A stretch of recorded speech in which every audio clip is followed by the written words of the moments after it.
നമസ്കാരം. ജാതക കഥകളിലെ 75-ാമത്തെ കഥ വാദി പ്രതിയായി. പണ്ട് വാരണാസിയിൽ 2 കച്ചവടക്കാരുണ്ടായിരുന്നു. ഒരാൾ പട്ടണത്തിൽ നിന്ന് വന്നയാൾ, മറ്റേയാൾ നാട്ടിൻപുറത്തുകാരനും. 2 പേരും അടുത്ത കൂട്ടുകാർ. നാട്ടിൻപുറത്തുകാരൻ മറ്റേയാളിൻ്റെ അടുത്ത് ഇരുമ്പ് കൊണ്ടുള്ള 500 കലപ്പക്കൊഴു സൂക്ഷിക്കാൻ ഏൽപ്പിച്ചു. അയാൾ അത് വിറ്റ് പണം സ്വന്തമാക്കി. പകരം കലപ്പക്കൊഴു സൂക്ഷിച്ചിരുന്ന സ്ഥലത്ത് കുറേ എലിക്കാഷ്ടം കൂട്ടിയിട്ടു. കാലം കുറേ കഴിഞ്ഞു. നാട്ടിൻപുറത്തുകാരൻ കലപ്പക്കൊഴു തിരിച്ചെടുക്കാൻ വന്നു. അപ്പോൾ മറ്റേയാൾ പറഞ്ഞു, "അയ്യോ, കലപ്പക്കൊഴുവെല്ലാം എലി തിന്നുപോയല്ലോ."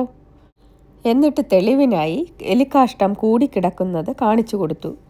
നാട്ടിൻപുറത്തുകാരന് ചതി മനസ്സിലായി. പക്ഷേ അയാൾ അറിഞ്ഞ ഭാവം നടിച്ചില്ല. ഇത്രമാത്രം പറഞ്ഞു, "എലി ഇരുമ്പ് തിന്നാൻ തുടങ്ങിയോ? വലിയ കഷ്ടം തന്നെ." പിന്നെ വിശേഷിച്ചൊന്നും സംഭവിച്ചതായി ഭാവിക്കാതെ അയാൾ കുളിക്കാൻ പോയി. ഒപ്പം മറ്റേയാളുടെ കൊച്ചുകുട്ടിയായ മകനെയും കൂട്ടി. പുഴക്കരയിൽ ഒഴിഞ്ഞുകിടന്നിരുന്ന ഒരു വീടിൻ്റെ നിലവറയ്ക്കുള്ളിൽ കുട്ടിയെ ഇട്ടടച്ചു. എന്നിട്ട് കുളി കഴിഞ്ഞ് ഒറ്റയ്ക്ക് കൂട്ടുകാരൻ്റെ വീട്ടിലെത്തി. ഒറ്റയ്ക്ക് കുളി കഴിഞ്ഞ് വരുന്ന നാട്ടിൻപുറത്തുകാരനെ കണ്ട് പട്ടണക്കാരൻ ചോദിച്ചു, "എൻ്റെ മകൻ എവിടെ?" "പ്രാപ്പിടിയൻ റാഞ്ചി," നാട്ടിൻപുറത്തുകാരൻ പറഞ്ഞു. "എന്തു പറയാനാണ്, ഞാനവനെ കരയ്ക്ക് നിർത്തിയിട്ട് കുളിക്കാൻ വെള്ളത്തിലിറങ്ങി.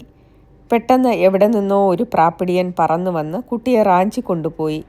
ഞാൻ അത് കണ്ട് ഒച്ച വെച്ചു. വെള്ളത്തിൽ കാലും കൈയും ഇട്ടടിച്ച് ബഹളം കൂട്ടി. പക്ഷെ എന്തു ഫലം? കുട്ടിയെ കിട്ടിയില്ല." "പച്ചക്കള്ളം. ഒരിക്കലും പ്രാപ്പിടിയന് ഒരു മനുഷ്യക്കുട്ടിയെ റാഞ്ചാനാകില്ല. നീ കള്ളം പറയുകയാണ്." "എന്തു ചെയ്യാം ചങ്ങാതി, നടക്കാത്ത കാര്യങ്ങളൊക്കെ അല്ലേ ഇക്കാലത്ത് നടക്കുന്നത്?" നാട്ടിൻപുറത്തുകാരൻ മെല്ലെ പറഞ്ഞു. "ന്യായമൊന്നും പറയണ്ട. നീ കൊലപാതകിയാണ്. എൻ്റെ കുഞ്ഞിനെ നീ കൊന്നു. നിന്നെ ഞാൻ വെറുതെ വിടില്ല. നടക്ക് കോടതിയിലേക്ക്." പട്ടണക്കാരൻ്റെ ഈ കോപം കണ്ടിട്ടും നാട്ടിൻപുറത്തുകാരൻ കുലുങ്ങിയില്ല. അങ്ങനെയെങ്കിൽ അങ്ങനെ. അയാൾ കൂട്ടുകാരൻ്റെ കൂടെ ന്യായാധിപൻ്റെ അടുത്തേക്ക് പോയി. ബോധിസത്വനാണ് ന്യായാധിപൻ. പട്ടണക്കാരൻ പരാതി ബോധിപ്പിച്ചു. ന്യായാധിപൻ വിചാരണ ആരംഭിച്ചു. "സത്യം പറയണം, ഇയാളുടെ മകനെ നീ കൊന്നോ?" നാട്ടിൻപുറത്തുകാരൻ താഴ്മയോടെ പറഞ്ഞു, "ഞാൻ കുട്ടിയെ പുഴക്കരയിലേക്ക് കൊണ്ടുപോയി എന്നത് സത്യമാണ്. പക്ഷേ അവിടെ വെച്ച് അവനെ ഒരു പ്രാപ്പിടിയൻ റാഞ്ചിക്കൊണ്ടുപോയി." "അത് കള്ളം. അങ്ങനെ ഒരു കാര്യം ഈ ലോകത്തെങ്ങും നടക്കുന്നതല്ല," ന്യായാധിപൻ പറഞ്ഞു. അപ്പോൾ നാട്ടിൻപുറത്തുകാരൻ പറഞ്ഞു, "പ്രഭോ, ഈ ലോകത്തെവിടെയെങ്കിലും എലികൾ ഇരുമ്പ് കൊണ്ടുള്ള കലപ്പക്കൊഴു തിന്നാറുണ്ടോ?